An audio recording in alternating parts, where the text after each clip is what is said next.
Hi there, my name is Delon Starkey, and I'm a student at Northwestern, and I'm in the graduate program of the Masters of Counseling Professionals. And for my research class, we were to work on a research proposal project, and for mine, I wanted to look at childhood abuse and helping careers, and if those two had any relationship. So my research question is I wanted to know if there's a relationship between experiencing past trauma, and the two variables that I looked at are sexual and physical abuse during childhood, and if there's a relationship between past trauma and choosing a career as a helping professional. When looking at past trauma and abuse, it's important to note a few things. The age of the child during an adverse event, relationship and age of the perpetrator, timing, and if there was any reoccurrences later on in life. Let's go ahead and get a few definitions out of the way. A helping professional is someone who is trained with an intellectual and technical foundation whose main purpose is to serve and help others within that same career. A few examples of someone that is in the helping profession would be a social worker, case manager, psychologist, psychiatrist, marriage or family counselor, or even an individual counselor or a therapist, just to name a few. So what does the literature have to say about this research topic? One of the main challenges in collecting data regarding past abuse in individuals is the fact that there are so many abuse cases that are not even reported, and I found that kind of astonishing. One study even predicted that 38% of children 17 or younger have experienced at least one type of trauma so far in his or her lifetime. And I don't know about you, but to me that is a staggering figure. In another study that I found, there was 497 participants, and the study estimated that about 3 out of 4 clients will have experienced at least one of the 5 types of trauma. And those 5 types are emotional, physical, or sexual abuse, and also physical or emotional neglect. By taking a closer look into the details of one's past trauma, the focus can then be narrowed in on potential mental and physical health outcomes later in life, as well as potential career choices. Some of the goals and expectations that I had for this project, I believe that there are significant links between helping careers and past childhood abuse. That's part of why I chose this topic. And going into the counseling field, I am going into a helping profession, and so I wanted to kind of look and see if there was any type of link between going into the field of helping and if there was any related trauma that inspired or pushed them to want to be in a helping profession. Some additional areas for study and research would be about the type of trauma during one's childhood. I wanted to know, is it an indicator of an individual's career choice? Does the type of trauma really matter or have an impact on which career path an individual takes? Or is it just a matter of general past trauma resulting in general helping professional fields? Those are just a few of the questions that I wanted to potentially address in future studies. So for my proposed study, for the participants, I decided to use 3 different types of study groups, and each of the groups later on in the study will receive survey materials that I'm going to go over in just a few minutes.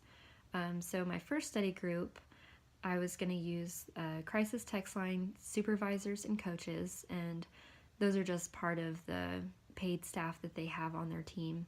And what kind of inspired me to use them is I'm currently a CTL volunteer, and if you don't know who they are, you should go check them out because they're pretty awesome.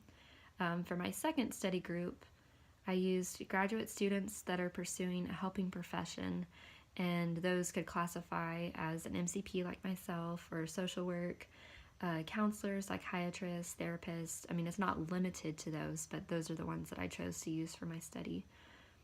Study group number 3 are mental health representatives in all 50 U.S. states. The materials that I used I used 3 main different types of questionnaires that look at if there was, see if there was any type of childhood trauma or physical or sexual trauma that occurred in one's childhood, looking at ages 17 and younger. And so the first one I used is the Adverse Childhood Experiences Questionnaire, which is more commonly known as ACEs, which that one may be more familiar to you. That one, it measures a range of events that occur during childhood. It's just kind of a way to measure acute and chronic stress at different levels. It uses a 10-point scale, 0 being no trauma to hardly at all, to 10 being severe, lots of trauma happened in their childhood. And that questionnaire is just 10 items. The next one that I used is called Childhood Trauma Questionnaire, and that one is a 2-part, and the first part has 6 items, and then the second part contains 7. So again, it's not a long questionnaire, and they both kind of look at similar things, but they ask a few different questions that kind of look at some different things. And that questionnaire is based off of a 7-point scale. My last one was the Trauma Symptom Checklist, and there are several different checklists that I found out there, but for my research proposal study, I wanted it to be fairly cheap. If I was to go out and implement this study, I wanted it to be no cost for the researchers or the participants. And so this one was a free 40-item checklist that you kind of select all the ones that apply to you. And this one looks at trauma on like a 6 different level scale. So all of the participants would be sent all of these 3 surveys through their email. And in addition to, at the beginning of the survey, there would be like a basic demographic type of survey, just asking about like age and gender and that kind of stuff. For my procedure, like I said, all the surveys will be sent through email. Each of the participants will have 30 days to complete the 3 questionnaires plus the demographic. And I didn't put it in my paper, but I would like for each participant to be at least 21 years of age. Each participant will have the option to receive follow-up information at the conclusion of the study. They will receive a completion receipt along with a debriefing and a quick thank you at the last survey. The surveys will not be timed, but they must be completed within 30 days of receiving that email, and that specific deadline would be specified in that email. Once a survey has started, the participant must complete it within that setting. There's no timer on it, but if you were to exit out, it's not going to save it. Informed consent will be required by each participant at the start of the very first survey. Completion times, I'm estimating it shouldn't take participants longer than 30 to 60 minutes at the longer end to complete all 4 surveys. Again, it could take longer or it could take less time. That's just kind of a ballpark. Some questions may be varied based on the survey participant audience. So some of the questions are geared towards the graduate students versus the crisis text line staff and the mental health professionals. So names will not be recorded at all. They won't be asked in the survey. The only thing that will be asked is to include your job or organization or how you heard about the survey. Results could take up to 1 year to fully allow for data gathering, data analysis, finalized results, and follow-up for participants that wish to receive data summary at the conclusion of the study. So at the end of the final survey, there will be an option for each participant to select the option if they would like to, once the study is closed and once all of the data has been analyzed, that if the participant is interested in a follow-up, they can be sent another email with a link for the study for them to go back and look over. My study is going to be a correlational study that uses interval scales. Like I talked about earlier, my variables are looking at sexual and physical trauma that occurred during the ages of 0 to 17 years old, and then and how that relates to choosing a career in a helping profession. The test that I will be using is the Pearson Correlation Coefficient test, and that will be used to determine the final results from the proposed research. With every study, there comes limitations. So some of my limitations is the sample size could always be broader. I tried to not limit my study, but I wanted to use mental health people all over the US, and so there's of course many ways that you could reach more participants, and so that could be a limitation. Another limitation could be that there's an expiration date. I mean, it's there for a reason, but if you were to take that away, potentially more participants would have more time to fill out the surveys and get them back to the researchers. There's possibility of human error in either participants recalling or retelling of the events. And then there also could be error within the researchers that are evaluating or interpreting the data. And due to a correlational study, just because of the nature of the study, that cause or effects is not able to be determined.